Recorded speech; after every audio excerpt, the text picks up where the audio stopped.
what are we doing when we localize the perception around what the erotic body is? So what we're doing is we're actually shrinking our consciousness. And what happens when we shrink our consciousness is our nervous system contracts, right? So what happens is this gaze that we see changes in which we actually see the world. What does this mean in terms of everyday life? What does this mean towards the relationship that we have with our sexual body, our sexuality? So what it means is understanding first and foremost that our erotic body is the alignment or the misalignment between our mind, our body, and our spirit. And what we need to do is what the idea of it is to open up the idea of understanding that kink is born when the erotic body is compromised, right? So when the erotic body is compromised, what happens is it's where something is both provocative and guilt-ridden, right? It's both alluring and a little bit shameful, right? So this is what happens because it's the misunderstanding of what we perceive something to be and what it actually is. So this plays out both sexually and in our lives as well, in our everyday lives, how we show up to life. So the biggest thing is what we mistaken is we think that our sexuality or our erotic body is just about sex, and it's not. So let's talk about the difference between sexual energy versus the erotic body or versus erotica, right? Sexual energy is something that humans that we've diluted down into something that we do with someone else, something that we do to create another child, to birth another child, right? Something that we do as an expression of love, something that we do to feel better, right? So notice how this sexual energy is really very much a survival primordial instinct, right?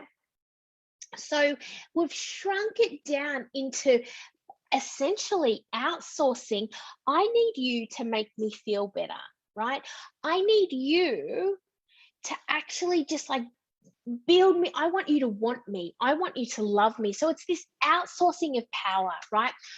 On the flip side of that, it's we want to create something, right? So it's very much this thing, this idealistic, this situation, this circumstances of events that I think need to happen in my life in order for me to tick all of these boxes, right? So for us to live for us to fit into the world, for us to feel a part of the world, for us to feel seen, then we think, okay, by this age I need to buy a house, by this age I need to get a job, by this age I need to have by this age I need to have children, and so we get a point into our lives where we go, I've done all of these things and these things don't matter. These things aren't feeling better for me. So and then in all this, I need you to make me feel better. I need you to want me. And if you love me, then you will need to have sex with me this often, or this, or this, or this. So all of these conditions are thrown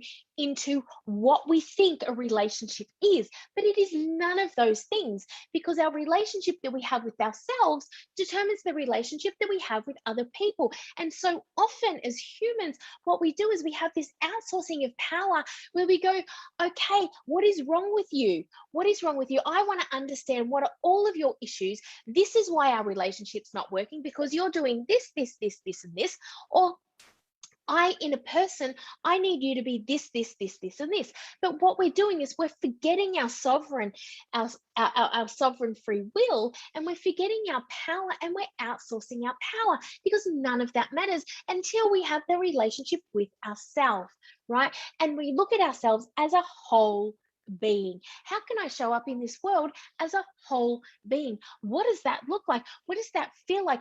We don't understand, right? So in the work that we do in terms of somatic kink, what we're doing is we're actually locating And we're discovering that relationship that we have with our mind and our bodies and our spirit, right? We're activating, we're slowing down, right? I was saying to the apprentices today is, we have this state of like the excitement is in the foreplay, right? And then the excitement is in the orgasm, but there's this space in between that is absolutely beautiful, right? And this is where the gold is. And this is something that people don't understand about what hedonism is, right?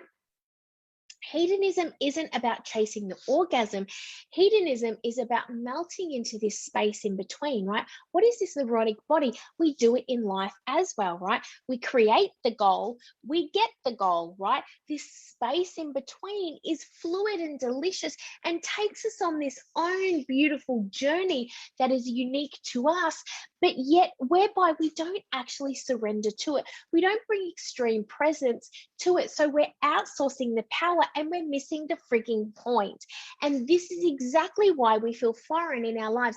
This is exactly why we keep dangling this carrot, right? This elusive carrot, this pursuit of this thing, of the next hit, right? Now, the difference is that in sexual energy, right? We want this sexual energy, and whereby it doesn't need to be about sex, right? So I really want us to begin to dismantle the construct of what we believe sexual energy is. It is more than just sex. It is more than you getting an erection. It is more than self-pleasure. It's more than masturbation. It's more than any of that. It is a life force energy, right? When we learn how to transcend and meet our eros, right?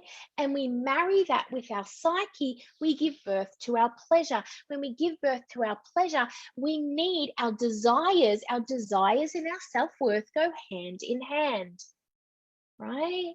Our desires and our self-worth go hand in hand. This is how we evolve. We can transcend through pleasure.